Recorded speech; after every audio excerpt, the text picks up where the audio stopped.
तो दोस्तों आपके सामने हाजिर हूँ एक नए वीडियो के साथ, जिसमें हम बात करेंगे गुप्त युग से संबंधित कुछ महत्वपूर्ण क्वेश्चनों के बारे में, प्रश्नों के बारे में, जो कि सभी एग्जाम्स के लिए समान रूप से उपयोगी हैं दोस्तों। क्योंकि मोस्टली बच्चे एसएससी, रेलवे, दिल्ली पुलिस या सेंट्रल गवर्नमेंट के जो भी बच्चे तैयारी कर रहे हैं, उन सबके लिए गुप्त युग से संबंधित जितने भी प्रश्न मैं लेके आया हूँ, सारे बहुत ज़्यादा इंपॉर्टेंट हैं दोस्तों। तो बने रहिएगा वीडियो में हमारे साथ और देखते रहिए। और कंपटीशन एग्ज़ाम की तैयारी करने वाले जितने भी बच्चे हैं दोस्तों, आप हमसे जुड़ सकते हैं हमारे यूट्यूब चैनल ट्रुथ और साइलेंस के थ्रू, जिसमें मैं समय समय पर आप लोगों के लिए मोस्ट इम्पोर्टेंट क्वेश्चन जो पहले एग्जाम्स में पूछे गए हैं वो, या फिर जो आगे एग्जाम्स में पूछे जा सकते हैं, ट्रेंडिंग में जो क्वेश्चन चल रहे हैं, और जो भी गवर्नमेंट जॉब से रिलेटेड अपडेट्स होती हैं, वो मैं लेके हाजिर होता रहता हूँ टाइम टू टाइम दोस्तों। तो चलते हैं, शुरू करते हैं आज का अपना वीडियो। पहले क्वेश्चन पे बढ़ते हैं। पहला क्वेश्चन है दोस्तों, गुप्त वंश का संस्थापक कौन था? बात की जाए गुप्त वंश के संस्थापक की दोस्तों, तो बता देना चाहता हूं मैं आप सबको गुप्त वंश के संस्थापक कौन थे। मैं ऑप्शंस आपके सामने हैं: चंद्रगुप्त, श्रीगुप्त, अशोक, बिंदुसार। जिनमें से गुप्त वंश का संस्थापक है वो हो जाएगा दोस्तों श्रीगुप्त। श्रीगुप्त जो है वो संस्थापक हैं किसके? गुप्त वंश के। ये संस्थापक हैं दोस्तों, याद रखिएगा श्रीगुप्त को। बढ़ते हैं अपने नेक्स्ट क्वेश्चन की तरफ। अगला क्वेश्चन है दोस्तों, गुप्त किन के सामंत थे? गुप्त किन के सामंत थे? ऑप्शन: मौर्यों के, कुषाण के, सातवाहन के, चोल के। तो दोस्तों गुप्त जो थे वो कुषाणों के सामंत थे दोस्तों पहले, और बाद में जब इनको मौका मिला तो ये राजा बन गए। गुप्त सामंत थे कुषाणों के दोस्तों, कुषाण। नेक्स्ट क्वेश्चन, सबसे पहले किस गुप्त शासक ने महाधिराज की उपाधि धारण की थी? तो दोस्तों इसके ऑप्शंस हैं हमारे सामने: श्रीगुप्त, चंद्रगुप्त प्रथम, समुद्रगुप्त, घटोत्कच। तो इसके आंसर की बात की जाए दोस्तों, तो सबसे पहले गुप्त शासक थे चंद्रगुप्त फर्स्ट, चंद्रगुप्त प्रथम, जिन्होंने ये उपाधि धारण की थी महाधिराज की। और इन्होंने दोस्तों लिच्छवी संघ को अपने साम्राज्य में मिलाया था दोस्तों। और इनके शासनकाल की बात की जाए जी के शासनकाल की, तो इन्होंने 322 ईस्वी से 335 ईस्वी तक शासन किया था दोस्तों। 335 ईस्वी तक। बढ़ते हैं अपने नेक्स्ट क्वेश्चन की तरफ। गुप्त शासकों की सरकारी भाषा क्या थी? ऑप्शंस हैं: पाली, प्राकृत, हिंदी, संस्कृत। तो दोस्तों गुप्त शासकों की जो सरकारी भाषा थी वो थी संस्कृत।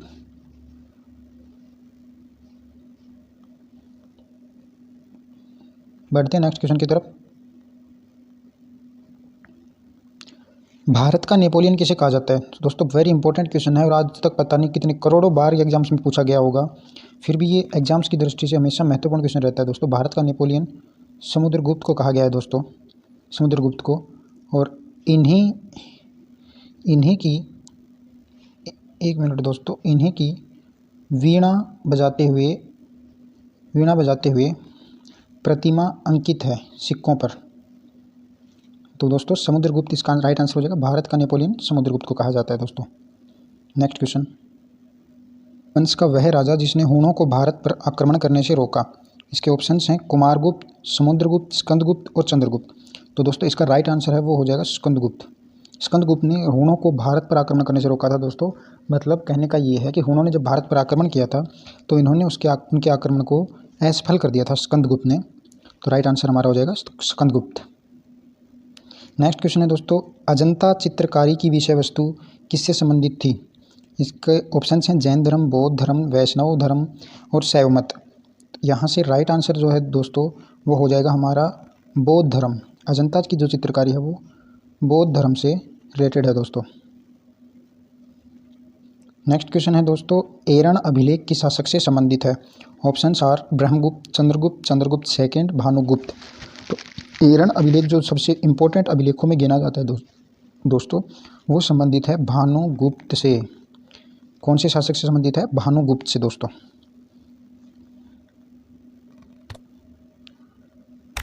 क्वेश्चन है दोस्तों, भारतीय संस्कृति का स्वर्ण युग था मौर्य काल, राजपूत काल, चोल काल, गुप्त काल। तो दोस्तों भारतीय संस्कृति का जो स्वर्ण युग माना जाता है वो माना जाता है दोस्तों गुप्त काल को। गुप्त काल को भारतीय संस्कृति का स्वर्ण काल माना जाता है। नेक्स्ट क्वेश्चन की तरफ चलते हैं। एक वेरी इंपॉर्टेंट क्वेश्चन है दोस्तों, याद रखेंगे एग्जाम्स की दृष्टि से। मंदिर निर्माण कला का जन्म सबसे पहले कब हुआ था? तो भारत में जो भी मंदिर निर्माण की कला थी उसका जन्म जो हुआ था दोस्तों वो हुआ था गुप्त काल में दोस्तों। गुप्त काल से स्टार्ट हुए थे मंदिर निर्माण होना भारत में। इस क्वेश्चन का राइट जिसके ऑप्शन है दोस्तों, शकों को हराने पर, गुप्त शासक बनने पर, चांदी के सिक्के जारी करने पर, या फिर उपरोक्त सभी। तो चंद्रगुप्त सेकंड ने दोस्तों विक्रमादित्य की उपाधि जो धारण करी थी दोस्तों वो थी शकों को हराने पर।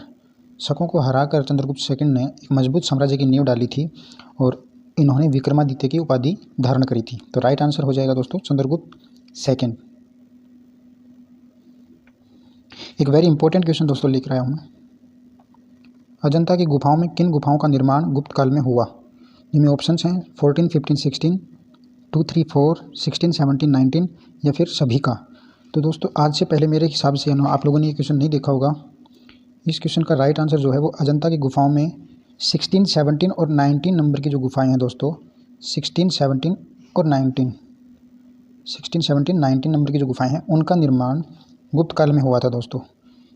और इस क्वेश्चन को आप इम्पोर्टेंट क्वेश्चन में डाल सकते हैं दोस्तों,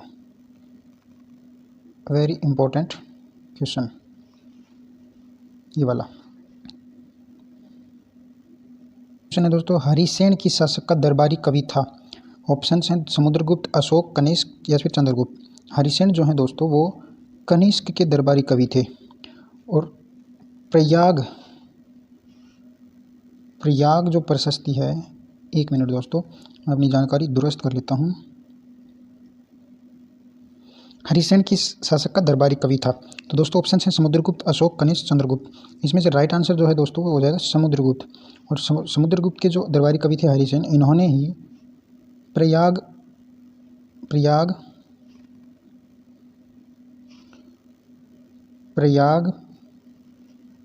प्रशस्ति की रचना करी थी दोस्तों।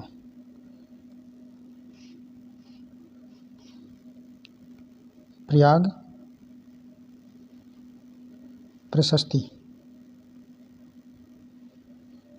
प्रशस्ति की घोषणा करी थी दोस्तों, घोषणा नहीं रचना।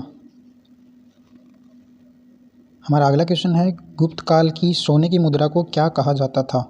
तो दोस्तों गुप्त काल में सोने की मुद्रा को दिनार, करसापन, निशक कहा कि इनमें से दिनार को कहा जाता था दोस्तों, दिनार।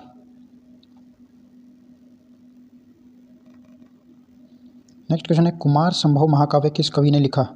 तो कुमार संभव महाकाव्य जो है दोस्तों बाणभट्ट, चंद्र बरदाई, कालिदास, हरिसेन निम्न में से कालिदास जी ने लिखा दोस्तों। कालिदास जी इसके राइट आंसर हो जाएंगे। हमारा अगला क्वेश्चन है दोस्तों गुप्त युग में भू राजस्व की दर क्या थी? उपज का चौथा भाग, उपज का छठा भाग, उपज का आठवां भाग, उपज का आधा भाग। तो इसका जो राइट आंसर है दोस्तों वो हो जाएगा उपज का छठा भाग।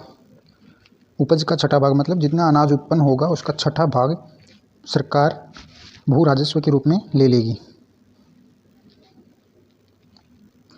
क्वेश्चन है दोस्तों दिल्ली के मेहरौली में एक जामा मस्जिद में स्थित प्रसिद्ध लौह स्तंभ किसकी स्मृति में बनाया गया है या किसकी स्मृति को दर्शाता है दोस्तों? इसके ऑप्शंस हैं अशोक, चंद्र की जगह चंद्रगुप्त है दोस्तों, ये हर्ष और अनंगपाल। तो इसका जो राइट आंसर है वो हो जाएगा दोस्तों चंद्रगुप्त। ये दिल्ली में मेहरौली में स्थित एक लौह स्तंभ है दोस्तों, और ये लौह स्तंभ आज भी वैज्ञानिकों के लिए चर्चा का विषय बना हुआ है, क्योंकि इस पे आज तक, इस लौह स्तंभ पे आज तक जंग नहीं लगा दोस्तों, जंग नहीं लगा है, जिसकी वजह से ये चर्चा में बना हुआ है दोस्तों। इतने साल बीतने के बाद भी इस लौह स्तंभ में जंग नहीं लगा है, इसलिए ये वेरी इंपॉर्टेंट क्वेश्चन है दोस्तों।